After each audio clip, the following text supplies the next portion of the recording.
दोस्तों, खनौरी बॉर्डर पे जो सत्ता ने आज दमन का रास्ता अपनाया है, उसने डायर को भी पीछे छोड़ दिया है। जिस प्रकार से सीधी गोलियां चलाना, जहरीली गैस, आप मेरे चेहरे पे देख सकते हो, ये पेस्ट जहरीली गैस की जो जलन है उसको कम करने के लिए है। अभिमन्यु कुहाड़ हमारे साथ है। सर, आज जो हुआ, किसान शांतिपूर्वक लड़ रहे, हम लगातार देख रहे हैं, और वापिस जो दमन का रास्ता है, आप कैसे लड़ पाओगे इसे? देखो, मैं आपको आज बताऊं कि आज हमारी 11 बजे की कॉल थी उदय भाई।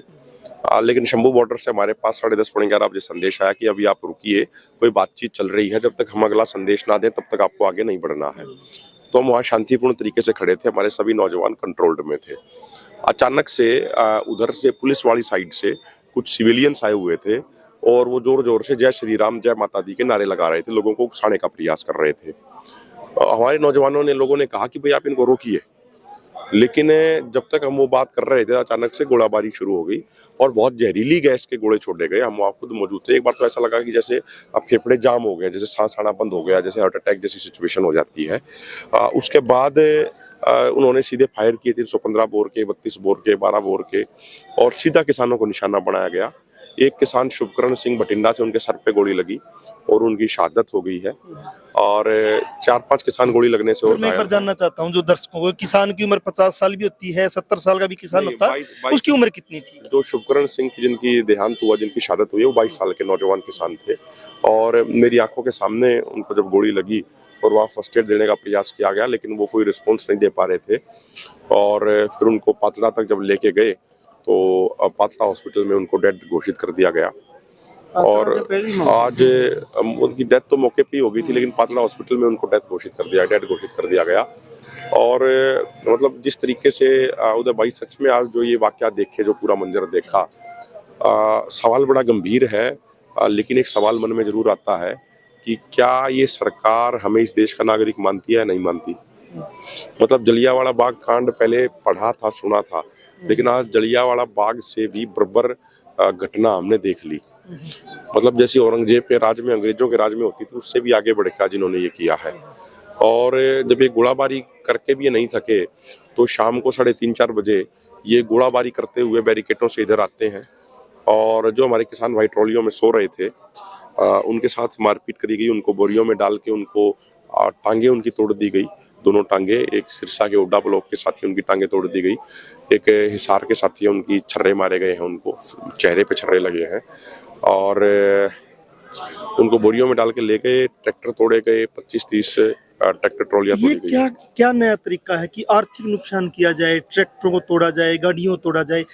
5 दिन पहले हमारी भी गाड़ी तोड़ दी गई थी, नई पंच गाड़ी थी कि हम कवरेज कर रहे थे, इसलिए गाड़ी तोड़ दी गई। ये क्या नया पैटर्न है सरकार का? देखो, ये एक देश के लोगों को समझने की जरूरत है। इस सरकार का तरीका ये है कि जो भी कोई आवाज उठाए उसी आवाज को दफन कर दो। ये लोगों को जान का भी, माल का भी इतना नुकसान करना चाहते हैं कि वो कोई आगे आवाज उठाई ना पाए। इस तरीके का इनका तरीका, इस तरीके का इनका रवैया है।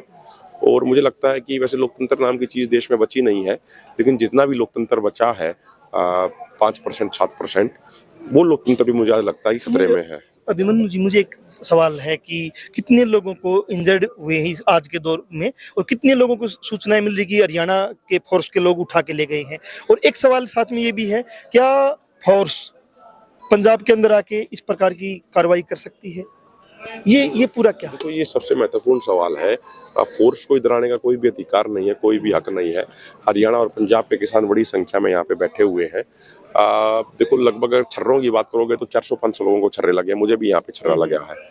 और वैसे आप गंभीर तौर पे घायल की बात करोगे तो 10-12 किसान गंभीर तौर पे घायल हैं, 5-6 को गोलियां लगी हैं, और बाकी लोगों की टांग पे बम फाड़े गए हैं। ये सब किया गया है। इस तरीके का व्यवहार जो किसी भी लोकतंत्र में स्वीकार्य नहीं हो सकता। कितने लोगों को उठा के लेके जाया गया वहाँ पे? 14-15 लोगों को उठा के लेके गए। अभी 14-15 लोग उनकी हिरासत में हैं। कोई उन्होंने सूचना दी हरियाणा सरकार ने कि हमने इनको उठाया हुआ है, केस डालेंगे, नहीं करेंगे?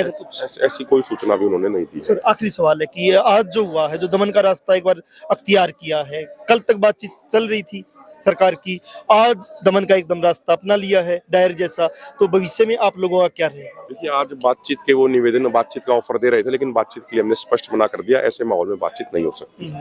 तो आप कल का क्या रहेगा सर? देखिए, अभी हमारी तमाम लीडरशिप से बात करके हम आगे करेंगे। तो अभिमन्यु कुहाड़ हमारे साथ थे, फिर बता रहे हैं कि जैसे अंग्रेजों ने जलियांवाला बाग में किया था, सेम ऐसा ही यहाँ का नज़ारा हमने देखने को मिला है।